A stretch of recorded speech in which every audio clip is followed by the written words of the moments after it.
I've never done this before. So my name is Erin. I have been invited here by David to give a little bit of an awareness to eating disorders, disordered eating, talk about the myths, the facts, any kind of treatment options. This is purely based off of my involvement with eating disorders, my history with eating disorders. I suffered from a debilitating one for a number of years.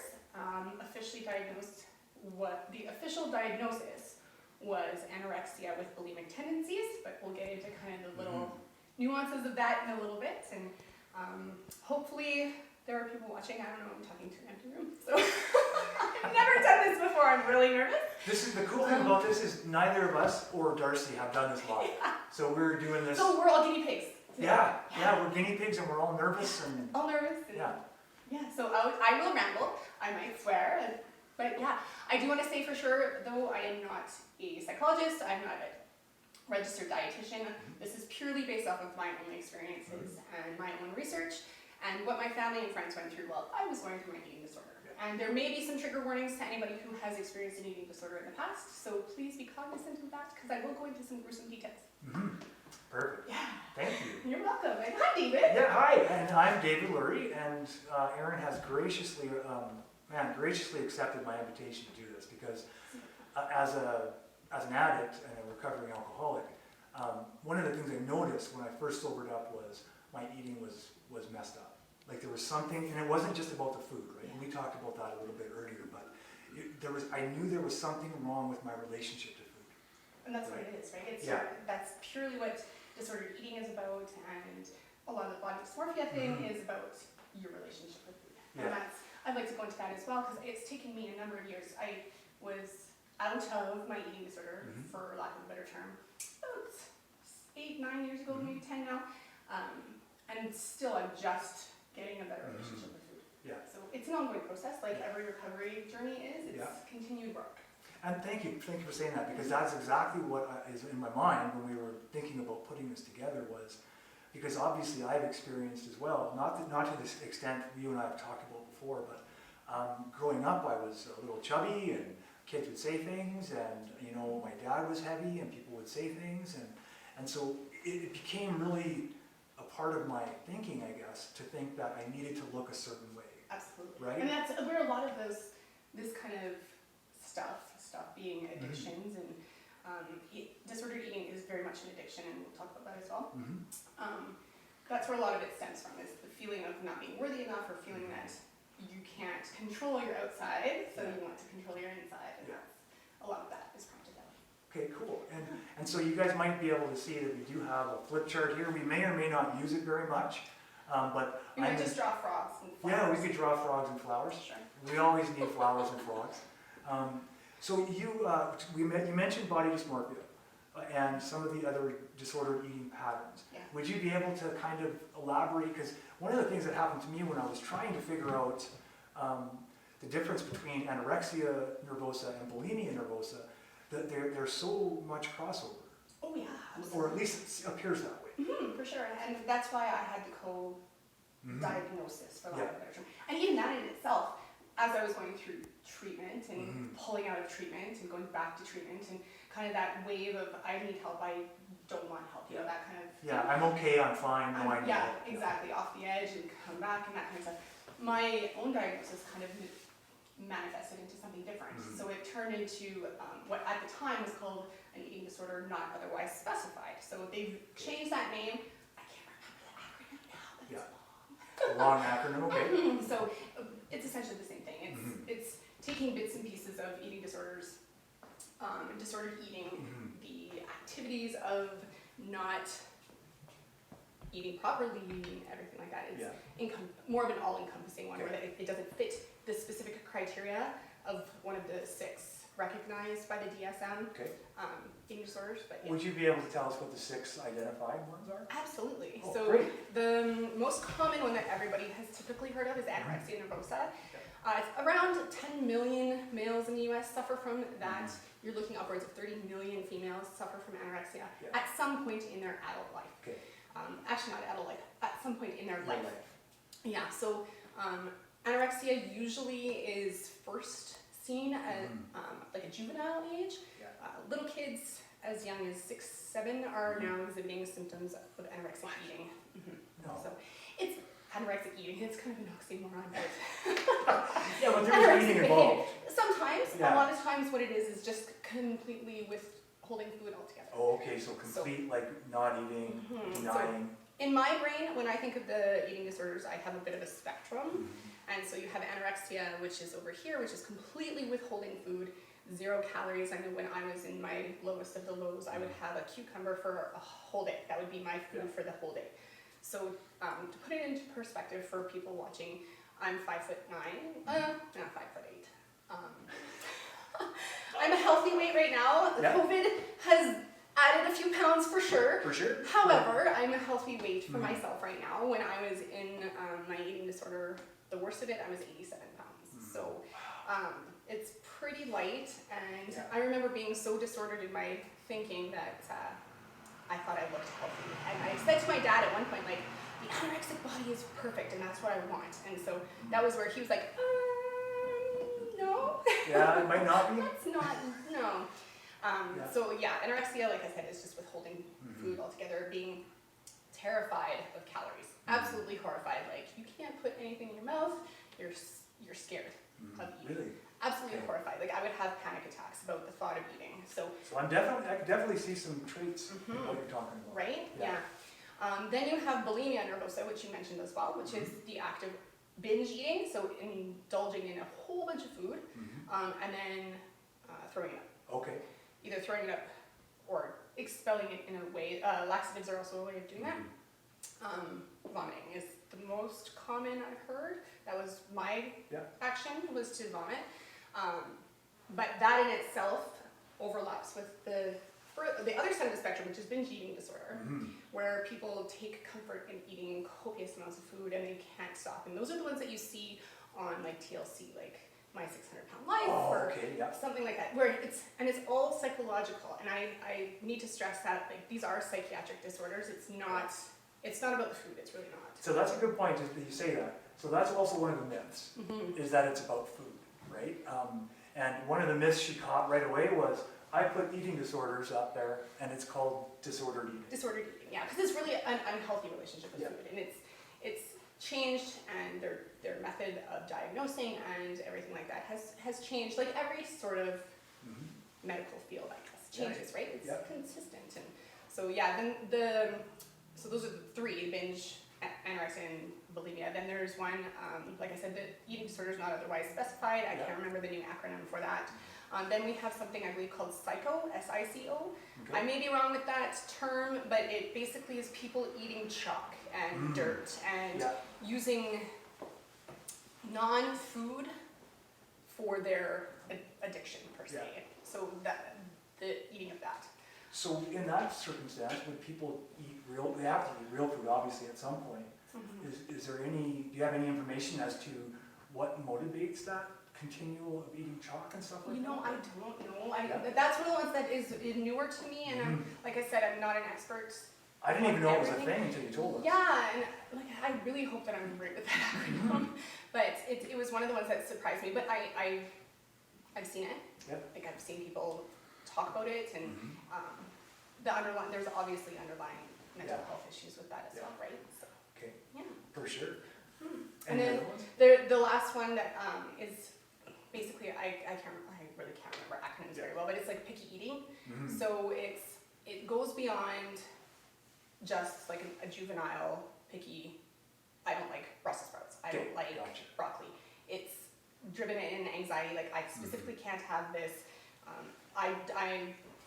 It's a fear based off of a specific food that goes out of the realm of just being a picky eater. So it's a little bit vague for me, and I don't want to speak too much to that one either, because it's one of the newer ones. There is one that they haven't actually listed in the DSM yet. That's kind of they say it hasn't had enough research done to it yet. But it's people, actually, funnily enough, I had to laugh at this, but that use food, use certain, let's say, I can't eat anything unless it's only vegetables, or it's like a vegetarian eating, or they stick strictly to a specific food ideology. and do it that way. Okay, and so it's very rigid. Very rigid, Yeah. yeah. So I had to laugh because it said it's big in the fitness community and with fitness competitors and that kind of thing. And I thought, yeah, I could see how that could become a thing for sure. Yeah. So. Well, I think that's part of the interesting part of one of the interesting parts of so many of your story, though, is that even while you're trying to compete, right, because you're a competitor, and so how does that add up when you're trying to, like, because you have to count calories when you're competing, you have to. I had a really great coach. Okay. I have a really great coach, Yeah. and so she was with me while I was struggling with my eating disorder, so she understood everything that was going on there. She knew the signs and the symptoms, she knew what to look for, so she told me right off the bat, like, if you start exhibiting some of the things that you were doing before, then we're not doing this. Yeah. What I really liked about it was forcing me to eat more. Yeah. It's regimented for sure, Yeah. but I was like, my eating habits are not great. When I went through therapy, they didn't actually teach you how to eat, so it was like, eat. And I'm sure things have changed since I went through therapy because. But that's interesting. Yeah. Because maybe they don't say that. Maybe they haven't done that because it's not about food. Right. Right. So they're trying to get at the underlying. Exactly. Okay. Yeah. And so it was like, okay, I have a better relationship with food. I'm not fearful of eating, but I still, like, I know I want to be eating healthy foods. Yeah. But how do I eat these healthy foods? Yeah. So, are you going to do it in a controlling way or in a natural way? Exactly, Okay. right? And so even going through competition prep, it was very, like I said, regimented, but it had me eating way more than I'd ever been used to. And I was leaner. So it kind of doesn't fit with the disordered eating mentality. And so I'm like, oh, I'm eating more, but I'm looking way better. Oh, okay, this is interesting. And I really utilized that with my kids too. Like, it wasn't about what you look like, it was about being healthy and trying to start them off with a positive relationship with food right off the bat. And feeling good about themselves. Exactly, and not being scared to eat certain things. My daughter started exhibiting some fearful-based food, like fear around some food items, and I just have to work through her with that because I don't want her going down the same road. Yeah. But that must be tricky for her. It can be. Yeah. Yeah, but that's why I try and enlighten and teach, and Yeah. I know what to look for too. And that's going to be very important because I don't always know what to look for, right? And not everybody has all the answers. So if there's anything out there as you're talking. Yeah, if anyone has questions, if anyone's watching at all. Two! Yeah. Oh, hi! Two people! Hello! How are you? Yay! But we're not trying to claim to have all the answers. What we want to Absolutely do is present it in a way, and I think so far it's happening, for me anyway, that is just easier to handle. And like, I think that there's a lot of fear around this kind of discussion because nobody really wants to admit to the facts, like they have an eating disorder. And it's really, I can see it really prevalently on Instagram. There's all these fitness models and all these fitness people on Instagram, and because I have been in the world of a horrible eating disorder, I can see, okay, this person specifically does not have a healthy relationship with food. They work out, like, they post all their workouts, that's awesome, but they don't look healthy. Like, the sunken eyes, there's certain physical traits when your body goes through that nutritional deficit. Hair falling out. Like, when I was really, really sick, I had bald spots in the back of my head, and my eyes were gray, they weren't white, and I sunken, and my backbone, you could play the xylophone on, and so those are the obvious signs, but there's some not so obvious ones too, like for bulimics, they'll get pouchy right here. Really? So it's from your saliva glands, consistent vomiting inflames them. So you get what's called a big round chin, and if I look back at some of my pictures when I was more bulimic than anorexic, my face was very much more round. Really? See, I never would have noticed that. I never would have thought that was a sign. Yeah, I have scars still on my hands from the act of making myself vomit. Actually, I got so good at it that I would, it's disgusting, but I'll talk about it because it happens. And I actually learned it from reading a pro-anorexia website. So I learned a lot of the tricks that I was doing to hide my eating disorder, because it's shameful too, just like any addiction, right? So you can find a pro-anorexia website? They're all over. Jesus. Okay, so no, I was just thinking as you're talking, because when you mentioned Instagram, our first ad got taken down. Yeah, your first From post. Instagram. Yeah, it was reported and taken down. Yeah, and I don't know why. I have no idea why. And what it was a picture of you when you were in your illness, as you said, and then a picture of you squatting. But it was just your shoulders squatting. And the postal, I'm not sure I hope we didn't offend anybody out there, but really, this is what we're trying to do. We're not pro anything like that. No. Not at all. And like my goal by coming here is just to create some discussion around it. Like there's a lot of discussion around alcoholism, Alcoholics Anonymous, and actually in doing some of my research for today, I did find a website about the Eating Disorders Support Network of Alberta.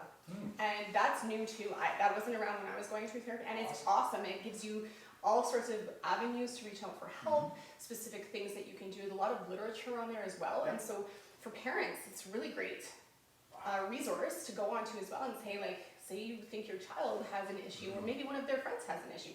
Go and do some reading, reach out to a psychologist, reach out to a registered dietitian, someone that specializes in disordered eating. They know what to look for, they know how to get someone's health back up, right? So a lot of that wasn't around, but I think because the internet was so in its infancy. It used to be just the children's hospital, right? Well, yeah, when I was going through treatment, it was the children's hospital, and it was, I was the oldest of my treatment group when I went through, and I was 24 at the time. Okay. So like last year? Yeah, totally. Yeah. Gave away my age earlier. I'm old. Actually, I got ID'd the other night. Did you? Yeah, I had to laugh. I said, "This is awesome. Like, thank you for IDing me." So I give him my ID.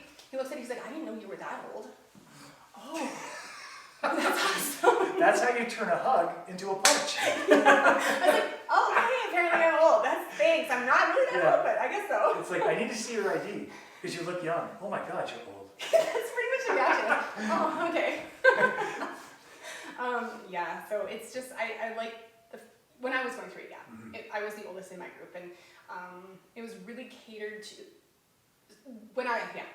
everything I have to reiterate, everything is from my experiences only. My group was at the old Children's Hospital, which is now their outpatient clinic. Okay. So the one on Richmond is the Richmond Road Diagnostics.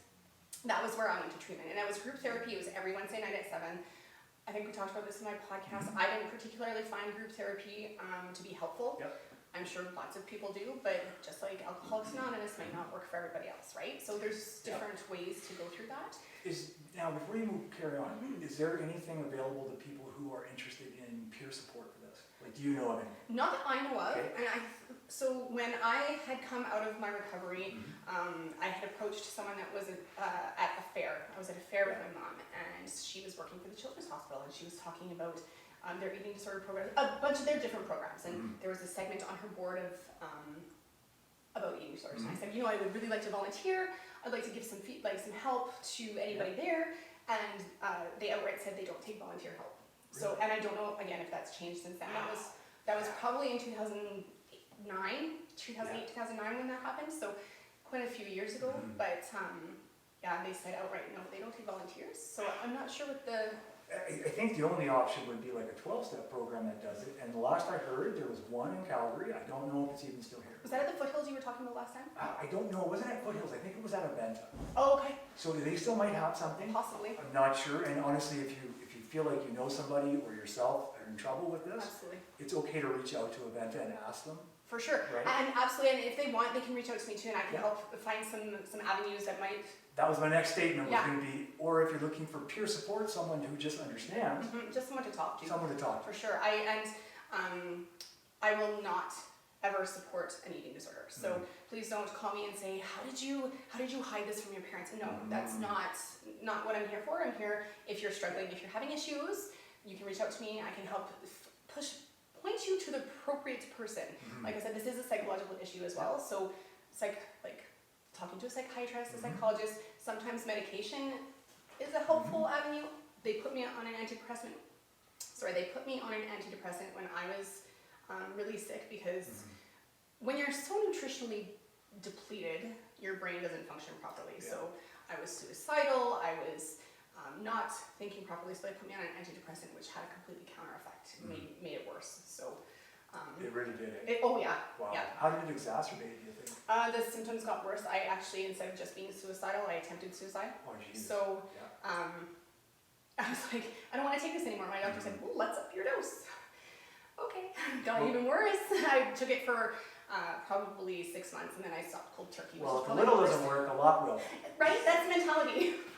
Way to go, Doc. Just like putting a plate of food in someone that's sick and saying, here, you have to eat that. Yeah, you should eat that whole thing. Yeah, and I'm not trying to throw my parents under the bus, but No. when this first started, like for me, they didn't know how to approach it. And there was not a lot of discussion, like I said, there wasn't a lot of knowledge around it. So Well, I can tell you honestly, from my experience, 20 years as a social worker, this is the first time I've had somebody willingly come and help me with this. Yeah, and I don't know why. I think it's because a lot more of us have a poor relationship with food than we think. That's my opinion. Possibly. Right? And Yeah. how do you talk about that? Because it is Right. food and we need to eat, right? And that's the thing too, like we talked about before, like you have to eat to survive. So Yeah. for someone with an eating disorder, it's a really hard thing to work with is like either you do a slow death and kill yourself by being anorexic, or you have just this really shitty relationship with food. See? Yeah. Aha, I told you it's fair. You did, it was well done. Yeah. Way better than me. Anyway, yeah. We now have 3 listeners because you're doing most of the talking. Is there 3? I'm just kidding. Oh my gosh! I was like, we have no. Darcy's like, there's no one there. Yeah. They're all I'm gone. back up to 2. Oh, nice. 1, 2. They're 1, all 2. gone. Yeah, they're the people I paid. That's right. Well, thanks for doing that. Yeah, exactly. Okay. What other questions can I answer? Because I know that we had a conversation before that you had some questions, and I'll do my best to answer them like I can. But yeah. For sure. One of the questions was or that we talked about was the myths versus facts. And the lovely Yeah. chart So here. we might as well, I'll ask you, what are some facts versus some of the myths you've heard? The first myth already is that anorexia is the only eating disorder, which we kind of touched on earlier. Yeah.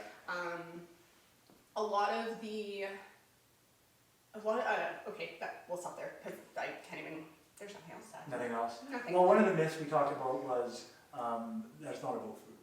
Exactly, and people think that it is. It's just like, oh, it's very control based for sure. It stems from not being able to control your external environment. Yeah. So, mine was likely from the bullying that I endured when I was in elementary school. Similar to you said, I was larger in elementary school, and actually, I'll show you guys a picture afterwards about me in high school. It's crazy. But I was bullied, and a lot of people were really cruel, and so it was an outlet for me. It's like, okay, well, I obviously don't look good enough to be accepted by people, so this is a good way to do that. Yeah. So. And it seems reasonable, right? Like In your disordered mind, it does. totally does, yeah. Especially as a kid, right? Like, and that's one of the things when you talk about being bullied, right? That's where one of the things that every once in a while I'll remember how often it was just mentioned. Yeah. Not even always in a bad way, but always mentioned, right? Like, so it's no wonder that if you have like children and all you do is talk about, even if you're not talking to the child, but you're talking with the child present about other people Yes. and how they look. Exactly. Right? Exactly, and I don't think people recognize that Yeah. it is as impactful as it is. Yeah. So I guarantee myself, I'm guilty of that. I need to be very cognizant because my daughter will come to me and be like, "Oh, you said this," and I was like, "When did you hear me talking about that?" Yeah. So it's something to be very cognizant of, and I definitely like eating disorders are about control. Disordered eating is about control. That's where the psychological aspect of it comes in, and just very much similar. And there is a reward based. Like it's very rewarding as well. Like I remember talking during my podcast as well, like when I would go through a binge, I would completely black out. I would come, and it's really hard to explain to someone who doesn't understand it. They're like, how do you black out when you're just eating food? Like, isn't that an alcohol-based thing, right? It's a brain thing, man. It's a total brain thing. So I would go into a blind eat, and I would kind of come out of it, and there would be like 3 empty containers of peanut butter and boxes of cookies and all sorts of garbage in the kitchen, and then I go, oh shit. How do I fill because I'm trying to hide it from my parents, how do I fill the cupboards back up now that I've eaten all their food? And then, of course, then it's going to excrete that, expel it, right? And so it's an interesting conversation I don't think a lot of people want to have. Yeah, no, I don't think people want to talk about it because it's one more thing to talk about. Yeah, and there's so much shit going on in the world right now too. Really? Like this is on the apparent could be considered low on the totem pole, but we can deal with the low things too. Yeah, and it's not low, and as far as I'm concerned, it's not low because it affects so many people. It really does. Whether we know it or not, right? Because the relationship to food is important for us. And I think like one of the things that makes it important is the idea that there's scarcity, right? Yeah. And that we'll never get it again, and it'll never happen again. And the reality is, when all of this stuff sorts out, whatever's going to come at the end of this, of our tumultuous world, right? Whenever it sorts out, we're still going to have to eat, Oh, for sure, right? right? It's how do we do that? How do we do that? And so, like, even taking it a step further, and we won't get into this today because it's down the rabbit hole of Okay. things, but our food sources and Yeah. the talk about how our soil is now so depleted of magnesium, we're not even getting the same kind of nutritional Minerals, benefits, nutritional benefit from the fruits and vegetables and things that we're growing in that soil. And so, how do we address that? And then you think about the pesticides that we're spraying on things and how that affects our body. And so it's that rabbit hole of being healthy and disordered eating, and it's just it's fascinating to me. It's fascinating to me too. So would you be able to describe if you could give people like 5 things to look for? And we didn't plan this, so she's totally on the spot. Sure. It doesn't have to be 5, but just like some things that we could notice about our friends, our family. And I know one of the things I want to say before we move on is, if you do have children out there and you think that they might be in trouble when it comes to food, there are better ways to do it than saying you don't want to get fat, okay? I just want to say that because when we start putting that stuff on kids, I was that kid. And it wasn't my parents doing it, I'll be honest, they didn't do that, or at least not to my knowledge. I don't remember it. But what's that? It's the same with me. Yeah. My parents never talked about weight or anything like that. And so there is, in my research, there is an element of disordered eating being hereditary.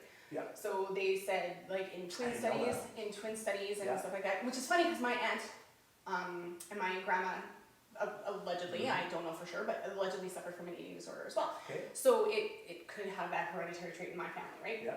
Whereas, I can see that. yeah, and then so apparently in twin studies, they were able to prove that. So it's interesting. So it may not necessarily be. I don't know what the research is for alcoholism or any kind of addiction like that. It's epigenetics is what people are looking at, right? Yeah. Genetics plus, so hereditary plus circumstances in life. Yeah, absolutely. And it's the same thing. So it's pretty much in line with other disorders and other addictions. Yeah. For sure. Yeah. Okay. Things to look for. Yeah. So things to look for. Yeah. Fear-based food. Okay. So fear, anxiety. I remember for me specifically, I would load my food with salt. I would take a salt shaker, load it up so I didn't have the desire to eat it. So I would kind of pick at my food, then I would slowly throw salt or hot sauce or something that would wreck the meal so I wouldn't actually have to eat it. Very clever. Yeah, I would go to my bedroom and I would take my lunch up to my bedroom and just, this is disgusting, you're gonna, it's so gross. Please don't do any of this stuff. Yeah, don't do this. This is the is stuff you don't want to do. not what to do at all. I used to have garbage bags hidden under my bed, and so if I had eaten, I would throw up into the garbage bag, then take it outside afterwards. Or I would just throw my food away. If I got sushi, I would only get the cucumber rolls, because they had avocado and cucumber in them. I would take the chopstick and poke the avocado out, take the cucumber and slowly unwind the sushi just to eat a grain of rice at a time. So really odd behaviors around food too, like watching someone do that. Ordering, let's say, a burger and fries and eating 2 fries and saying, oh, like, I'm full.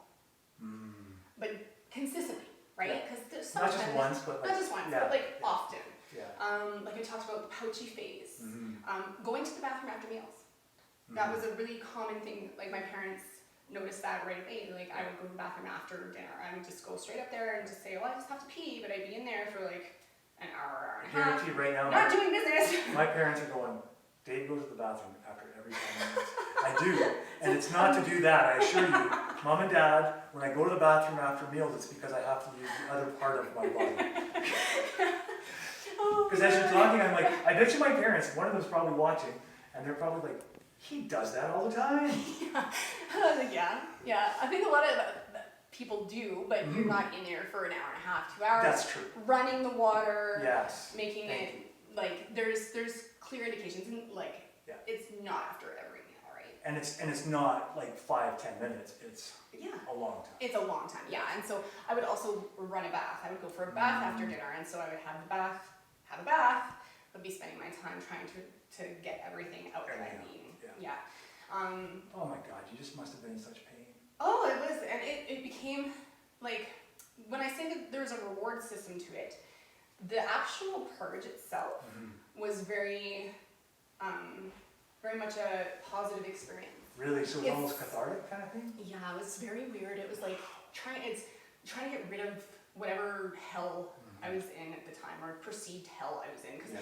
looking back, I was like, what the hell was wrong with me? Because I had a great job, I was working in EMS at the time, I had a great family, I had a great support network, and it's like, okay, well, I don't know. Obviously there was something going on. That was one of the facts I found out about it, actually, is that it affects everybody. Sure. Men, women, poor, rich, it Yeah. affects everybody. Everybody, yeah, Like absolutely. any addiction. Yeah, and to be honest with you, I think men, no offense, but they're not as inclined to talk about it as women are. I think for women there's a lot more support around it, and please forgive me if I'm speaking incorrectly to any males who may have or have had an eating disorder. I know one through a friend of mine that had a really, really bad one, and I know one. Yeah. So it's out there, but And I can it's tell you as just a not guy, talked about. I haven't talked to another guy about it probably ever. Right. Yeah. And I don't know why. Yeah, and for my money, it's not because I'm ashamed anymore, it's just because it doesn't, the other people in my life aren't interested. And right? that's the thing, right? And Yeah. but at some Or maybe point, aren't interested, I shouldn't say they aren't. well, I was gonna say, like at some point, your circle of influence should be interested in how your mental health is. Like maybe I'm just wrong and I'm just overly concerned about everybody else. Well, no, they're interested in my mental health, but I think as men, we don't tend to attribute that to food, right? Totally. Yeah, I think it's not because my male friends aren't caring, it's not that at all. It's just No. because when we're together, that issue doesn't come up, Fair enough. right? Because you're likely out, and a lot of socialization happens around food. Think about that. And traditionally, you have your big dinners and you have your events. And I know I come from a family that likes to put on big smorgasbords of Oh, yeah? food. Yeah, it's awesome when you're not suffering. Yeah, And for sure. that's also what propels the anxiety, right? Yeah. So it's like, oh, I'm being put in a situation where I'm expected to eat a lot of food. And people might be And watching. if I don't eat a lot of food, why aren't you having this? Why aren't you having this? And I think that's a big thing that we need to, just as a society, talk about is like, don't be critical of what people are doing, be observant. If you see a behavior that's concerning, don't go to them, why aren't you eating this? Why aren't you doing that? Approach it in a different way. That's an important point. Like how we approach these things. If we were to look at disordered eating as we look at alcoholism, we would approach it 100% different. You wouldn't have your auntie saying, you need more food, you need more food, or you need to eat less, you need to eat less. Because what happens with alcoholics when we get that kind of feedback is we're out. 100%. Like, we're 100% out. And that's why, Yeah.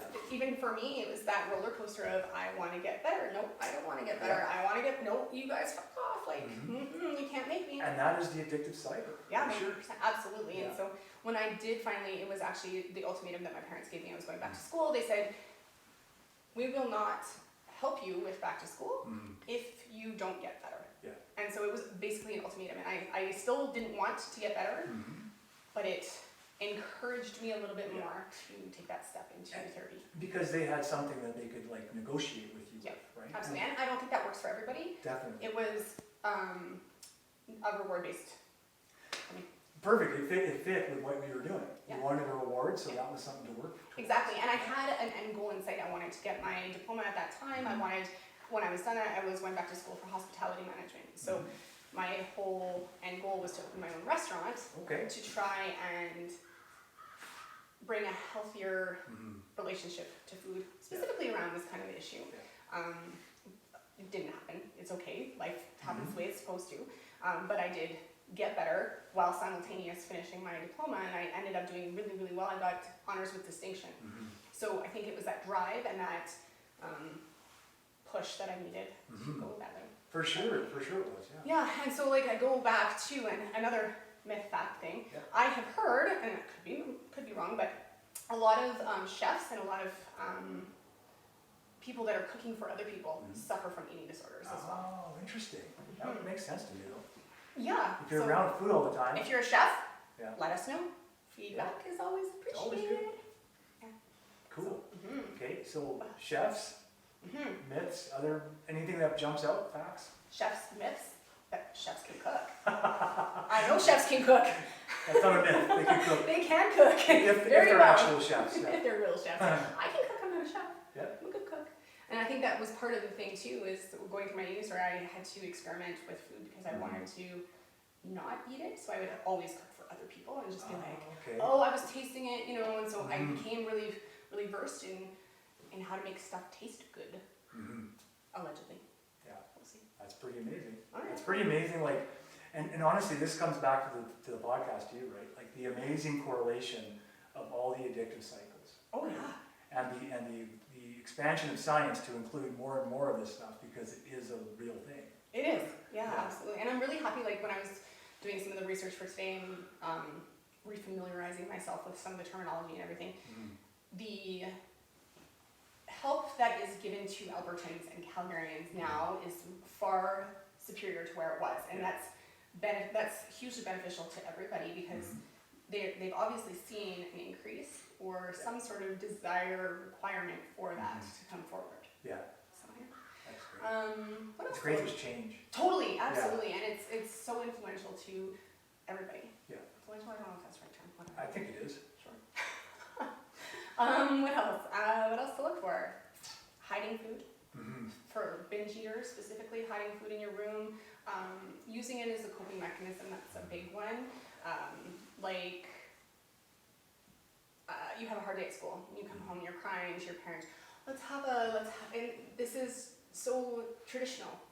Let's sit and we'll have tea, load that tea with sugar and milk, and have cookies, and it's that reward again, right? Like, you're feeling sad, let's fill that void with sugar. That kind of Okay, yeah, and it makes sense about the food because that too is right along with us drug addicts and alcoholics. We'll hide that shit. Because when I had to dump my apartment out when I sobered up, it was like it was in places I don't even remember putting it. Right, So, and that's a hard thing to do too, is to take that step, right? When you have that, I think of it as it is a relationship. It's a bad relationship, it's a toxic one, but it is a it's relationship. still a relationship. Absolutely, and so when you're ending that, there is a cycle of, I don't want this to end, but I need it to end, but it's like that hard step backwards, you know what I mean? Yeah. So, What about treatment? What really made the difference? I mean, you mentioned your coach. That she really helped you. Yeah. Right? And so that peer support, I can't stress that enough, and we talk about it with all the videos we put out, is if you know, you don't have to go through this alone. No, totally. And what was really awesome, so my parents, they found it beneficial when I was going through therapy and going through group treatment that I didn't enjoy, they had parental group therapy as well. So the parent support network, and my parents like excelled with that. And it really helped them put some boundaries in place around me, which of course I push back because you're telling me I can't do this now. I can't relate to alcoholism or anything like that, but I've heard that it would be similar to someone saying when you're in the middle of your issue, like you can't have that bottle of alcohol. It's like, yes I can. Or we might say, okay, and then walk away and get some more alcohol. Right. Like that's So how you find your method, right? Yeah. So I was pushing back a lot because they had boundaries and were putting stuff in place for me. So that in itself was really positive, and their support was really positive. Even though I was pushing back, it did help push me along as well. Support helps. There's no It does. question. Yeah, absolutely. And my friends that were with me, oh my gosh, addiction does affect everybody. Right. Like my friends, I don't know how I'm still friends with them. Like I don't know how they put up with me this, because there's, I think 3 or 4 of my girlfriends while I was in the worst of my eating disorder, they are still my good friends today. Wow. So it says a lot. It's like that thick and thin mentality, right? They're true friends. It's interesting because with me I have one really close friend still from back then, and he's Dominic. He's unbelievable. And But he was unbelievable. That's the thing. That's why he stayed. That's exactly it, right? You lose the ones that are no longer supportive of you, and the ones that support you in a different way, I guess. Yeah, and it's okay that they're different. Like, don't get me wrong, all the guys when I sobered up, like all my friends aren't assholes or anything. It was just a matter of you start living a different life. Yeah. You no longer go to those same places. It's Right? evolution, Yeah, right? You're that's what evolving yourself, and Yeah. it's not that they're bad people. It's not that they're Not at all. detrimental, really. I It's still like just- a bunch of them. So. Totally, right? Yeah. It's just like, oh, okay, well, Yeah. this is how I'm moving forward. Yeah, so it's the thing, it's not like I didn't like them, it's like I couldn't grow if I kept going back to the bar. I couldn't grow, right? So, and I couldn't grow if I kept hanging around most of the time with people who drank and partied. I just couldn't. Right? Yeah. That's what it was about. Exactly. Yeah. Yeah. What else? You know what, like honestly, in terms of, in terms of the treatment stuff, so you went through Children's Hospital. There's Aventa, you can look into Aventa if you're out there. Yeah. I don't know, do the children's, when you went through, did they work with men? I think so. Okay. Like I said, I didn't, because I was in the adult-based, it's called the outpatient program. Yeah. I almost was sent to the inpatient program. That's where they basically tie you to bed and force feed you. Yeah. That was my goal, was not to get sent there as well, because that's horrifying to me, having everything kind of like your rights revoked. And Basically Form 10, right? pretty much, yeah, absolutely. Yeah. And for those that don't know what that is, that's a mental health apprehension, where you're forced to go to the hospital and deal with some stuff. The one thing I found with the Children's Hospital is they're so busy in this specific ward, and that's probably why there's been so much growth in the area. Yeah. It felt like a rotation, like you were just a number, like you didn't have a name, Yeah. like you'd go for your weigh-ins, you'd go for your weekly blood work, you would go in and sit in the Children's Hospital and just wait to talk to your psychiatrist who couldn't remember your name and that kind of stuff, right? So that's why to me it wasn't effective. It obviously works because there's people that have come out of that program and been super successful, so. What was the most effective thing for you? I mean, obviously next to your parents' encouragement and their support. That, going back to school, having, I'm very goal driven, so having a goal, having an end game in sight, I find if I don't have something to work towards actively, I don't function very well. So that was last year for myself, it was the fitness competition in the fall. I worked towards that, succeeded at that. Now, right, with everything that's going on in the world, I'm kind of all over the map, but we'll work. I'll figure something out, but that's a good thing to point out, that you're all over the map. So now when you're all over the map, you don't go right back to your illness. no. So what happens when you get overwhelmed like that now? I have my kids. Okay. I actually use a lot of the energy that I used to put into like negative self-talk into working out, making myself better. Treatment. Let's talk. For me, photography was huge. I did photography and painting. I found that kind of triggered my brain artistically, and it worked really well. I had my parents took us to Europe, and it's bad. Like looking back, I regret it because I was so into my eating disorder at the time. I missed a lot, but I did manage to get some phenomenal photographs over there. And so looking back on those, it's like, oh, I miss doing that. I don't have enough time to do that right now, but that in itself was like a great coping mechanism. See, that speaks to what we talk about all the time with like drugs and alcohol, right? It's the same idea. We have to replace the things we used to do with new things. Right? So instead of worrying, we replace it maybe with meditation. I'm just throwing that out there. Awesome. I love meditation. It's fabulous. It works really, really well. I used to, I haven't done it for a while, but I used to do a lot of meditation. And like replacing a toxic behavior with a positive behavior, not necessarily replacing it with another toxic behavior. Right? So I have heard of treating drug addiction with a lesser drug. Harm reduction. Thank you, that was the term. So I know that there are people that benefits, and absolutely, if it works for you, it works for you. But like everybody has their different style, and and that's the key, right, to all of this, whether it be disordered eating or alcoholism or addiction. The key is to find in your recovery what works for you and do that. Absolutely. Right? Yeah, absolutely. And as hard as it is to get into the habit of meditating every day and doing all that stuff, which it is hard. Anyone who tells you that meditation's easy has not done it for a period of time. My mind is just like, exactly. Hey, stop. Let's calm down here. Exactly.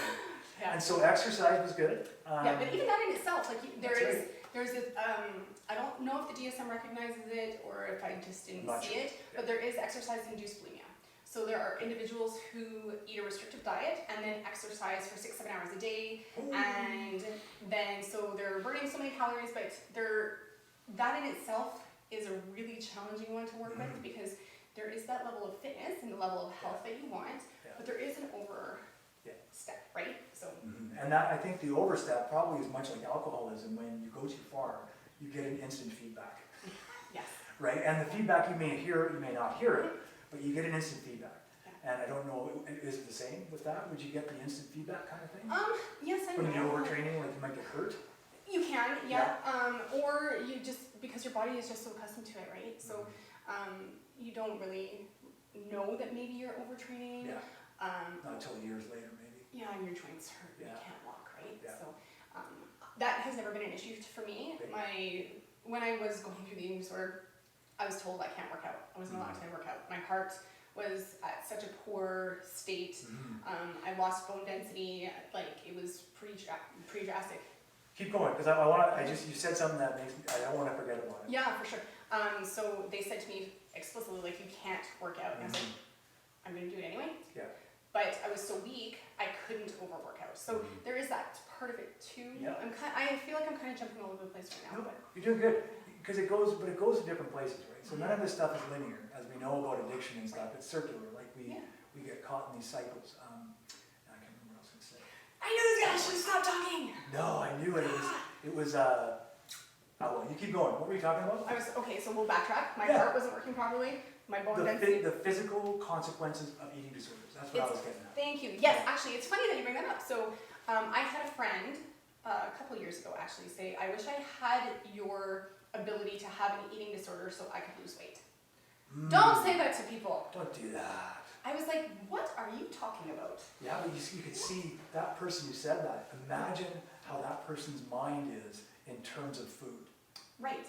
They weren't even a big person though, but to think that having an eating disorder is a benefit, it wasn't. So long-term damage, I'm talking like, my muscles take superiorly long, like way longer than they should to recover from workouts. So that in itself, I've had to go through homeopathic means to get some muscle recovery that way. Yeah. Bone density loss, tooth decay. I've damaged my teeth at the back from the consistent vomiting. Sorry, keep going. It took years for the roundness to go down because my saliva glands were consistently inflamed. So I did permanent damage to my tonsils. They ended up having to get removed. Hair loss comes back, thankfully, but I did have hair loss. I did lose my period. That was what I thought. Yep. I lost my period for over a year. They told me I'd never have kids because it had been so long that I didn't have one. So the fact that I have 2 kids now is just a miracle. Totally for me. That's a turnaround. Though. Yeah, but that's another sign to watch for as well. If you have a daughter or if you have a friend who's a female and they are no longer getting their cycle, that's too drastic of a weight loss too rapidly or sustained for too long, and that's when you do you can do permanent metabolic damage. Yeah, no, for sure, and that's one of the ones I read about. The most consistent one is the menstruation with women. But see, if you're not a girl, we wouldn't even think about that, right? That's the thing, right? So it was kind of nice not having one, but at that weight. Yeah, I had a friend back in the day. She was going through it because she was competing. This was a long time ago, back when I was using and stuff, and it would affect her for huge periods of time. Right, the disordered eating, and it was, and she would always talk about the menstruation. Right, it was, and I think there was probably a lot of it that was healthy, but then it's the extra stuff that's not that makes the big difference. That's the thing, right? Yeah, it's going like there is a healthy way to lose weight, but then there's that just that step further. And we're focusing primarily on the negative disorder. Well, it's all negative, but we're talking about the weight loss part of it. We haven't really touched on the binge eating part, and that's not my area of. I can talk about that a little bit. But it's fine. Oh, I can talk about it. I can now. Since COVID came in, that's all I want. No, so it's just permanent damage to my teeth, and like I'm just grateful for the menstruation that came back. And, yeah, and so if it was on the other side, like with some of us bigger guys, as we get really big, obviously it affects in the same way that if you're really small. So this was one of the interesting things I read, and I could be totally mis-summarizing this, but it was like the connection between an overweight person and an underweight person, and their organs are still going through the same shit. Yeah. Right? And one of the most interesting things that I found was, well, not the most interesting, but it affects your bone marrow. It does. So the bone density that you mentioned, it actually, eating disorders, because there's a lack of nutrients and a lack of food. Substantial lack of nutrients. It actually can get rid of your bone marrow. Yeah. Right? Like it actually decreases your bone marrow. And not to mention you can die, obviously, from it. But as you're going along, I would imagine having a bone density issue would make it easier for breaks, easier for sprains, all that kind of stuff. Yeah. And I'm lucky I didn't have any of those occur. Mm-hmm. I've actually never broken, no, I broke my nose once, but that's it. Like, never unlucky in that sense, but the bone density test isn't fun. It's kind of similar to an MRI, like you lay in bed and they scan your body to see how that is. And the number of tests, like when you actually do go through treatment, when I went through treatment anyway, was substantial. I had a standing order every week for blood work. They tested, like, I had to go at a certain time every week. I had a psychiatrist, I had a psychologist, I had bone density tests, like urine tests, all, it's just... That I really appreciate all of that part of your treatment, right? That's available. Absolutely, and we're really lucky here that they have that. Yeah. There are, I think there's a place in Victoria that offers support for eating disorders as well, but in the US there's a lot. A lot. There's a lot in the US. That's actually the first couple I met was when I was doing some training at Betty Ford, and they were there because their daughter was disordered eating. I can't remember. I think it was anorexia, but it might have been anorexia and bulimia, the crossover there. But yeah, she was almost dead. Like she was literally in ICU when they were there. Yeah, and you know, it's funny. Like I consider my case a minor case, and I went through a lot of stuff. Like at 87 pounds, my bones were sticking out. I looked disgusting, but I wasn't in ICU. I didn't have a feeding tube. I had issues with my sodium levels, and like my liver wasn't functioning properly. My kidneys weren't functioning properly. Long-term effects, I have kidney stones regularly. Do you? And I don't know if that's a correlation to that. Sounds like it might be. Could be. I'm not sure. But your body changes. Totally. Right? Like, and I think that's the main thing about any addictive cycle is that your body starts to adapt to that cycle. And it seems like you're okay for a while. I think this is the tricky part is you might be okay for a while, okay? But you might not be. And the truth about that is we don't know when we're not going to be okay. Right? Your body can go from I'm fine to fucking broken if you don't have enough nutrients and you don't have enough muscle mass and you don't have enough stuff like that. Exactly. And one thing I would say, if you have friends or family or anything that you think is suffering, don't be direct. Like, it's saying, I think you have anorexia. They're going to shut down. They're not going to talk to you. They're going to say, no, I don't. No, I'm fine. that's the same thing you don't say to an alcoholic. You need to stop drinking. Exactly. It's like, thanks. no. Yeah. Or, thanks, Tips, I know that. You think I can control this? Thanks, Tips. Thanks a lot. Oh my gosh, my kids now say that to me all the time. I'm like, I gotta stop being so sarcastic. Don't ever stop doing that. No. They need to learn sarcasm. Oh, they're good. So we have been obviously going for 1 hour. Yeah. So is there anything that you feel like you want to talk about, like before we start to wrap it up? I don't know. Like, is there any questions? Like, Darcy, do you have any questions, or do you have any other questions, or like? You know what? Like the one thing I keep thinking about is just the physical consequences. Like it's hard to get that out of your head once you get to that part of the talk, right? Because it is. I have to tell you, it's disturbing. The things that we can do to ourselves. Exactly, and like similar. A lot of people think like, oh, anorexia, you're just not eating, so there's nothing. Like you can't do any long-term permanent damage. If you're drinking, you're gonna hurt your liver, right? It's pretty substantial. If you're not eating, man. Exactly. Oh, and another thing like to watch out for, my brain didn't function at all. I was misusing words. I had, I couldn't remember names of items. It's very similar actually to pregnancy brain. Really, hey? So I would use wrong words for things. I couldn't formulate a sentence. I remember one point my brother looked at me and was like, "You are actually stupid." And because I couldn't formulate a sentence, and that in itself is really hard too. Like when you're going through an eating disorder and seeing your own deterioration and knowing it's happening. But that's something to watch out for as well. Like if that's the brain atrophy that I learned about too. It's part of the process because of the lack of nutrients and minerals and all that stuff. Exactly. Parts of your brain might atrophy. Yeah, absolutely. So fucking far out, man. It's and like taking a fucking drink, right? Like, and like I go back to the blackouts when I was having my binges, and it's just like there's chemical imbalance in the brain for sure when that happens. And so being cognizant of if you're seeing someone who you believe might be underweight, who you believe is exhibiting these behaviors, and there are a number of factors that are lining up, absolutely reach out to someone that can help provide you with that psychological assessment and that psychological guidance and help, because if you're trying to get someone help, you're going to need help too to get them that help. Because going, like we just talked about, going up to someone and saying, you need to go see someone isn't going to be beneficial. That's an important point. I think that's a great point to leave it at the end here, is that this is addiction, alcoholism, addiction of all kinds is a family illness. It's going to affect everybody around you, whether it's food, porn, gambling, drinking, drugs, or sex, or whatever it is.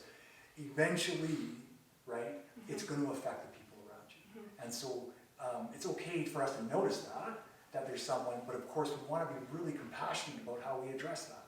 Even if your grandmother told you, nope, you eat 3 meals a day, you do it like this, you got to remember that this isn't that time. We know way more about food even than we did back 50 years ago. Totally. We know more about addiction than we did 10 years ago, let alone 50. Continuously evolving, right? That's There's right. so many more studies going into it, and there's so much more energy being put into it. The discussions that are happening around it, it's becoming more mainstream, and it's not something to hide behind. It's not something to fear. Yeah. Right. And I think we will fear it as long as we don't talk about it. Exactly. Right? And for guys out there who might be thinking like, well, that's one handsome dude. He doesn't have any problems, right? Like, but the reality is, I made that up. I'm not that handsome. Oh, you are. Unless my mom's watching. If my mom's watching, she's like, "You're handsome." You're a handsome fella. Yeah, what a handsome You boy. are.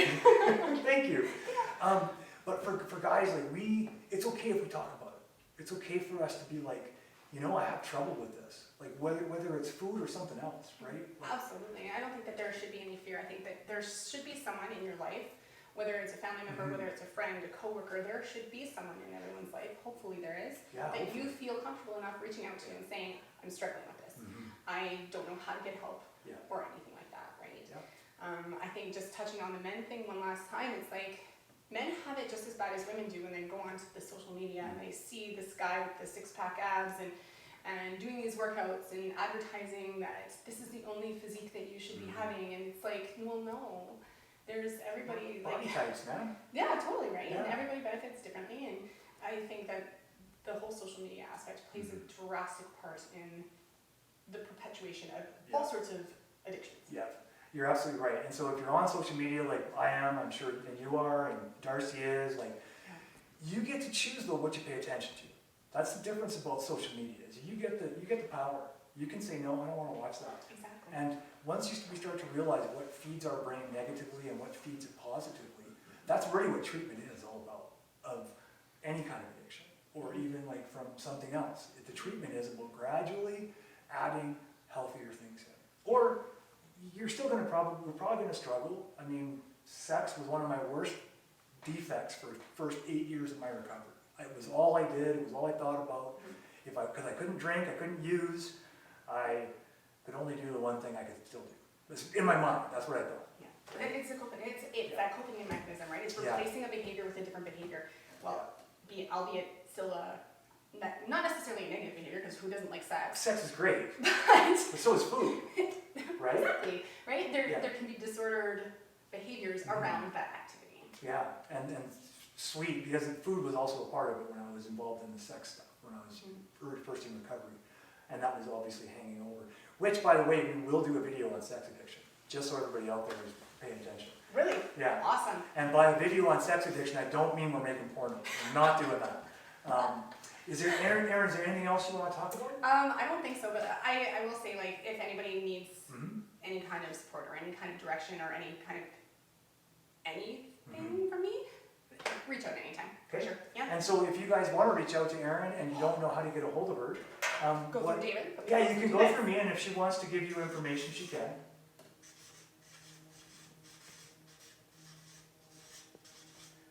There you go. On Instagram, you can message me there, and yeah. Thank you so much, Erin. Anytime. I love coming to see you guys. It's fabulous. It's great to see you, and this was amazing because I honestly, before we close, Darcy's getting used to this. He's like, no. Nope. No. It's the same with the podcast too. We're I done. know. No, we're done. Wait, are you guys done yet? No. No, I talk a lot. Yeah, but so do I. That's why Awesome. it goes so well. Yeah. But if you're out there, and you want to reach out to her on Instagram, please feel free. But if That's you an want, A, zebra, with an Zebra. extra E. yeah, and once you find the account, you'll know it's her. And you can reach out to us on Instagram, David Lurie, or Facebook. With the video, when we actually edit it and put it out, is we'll attach your tag to the bottom of For it. sure, absolutely. And as well, we'll attach some numbers to different places. I'm going to do some research after we got here because I realized I know very little about what's available here in Calgary. So I'm going to do some research and we'll attach that to the YouTube video.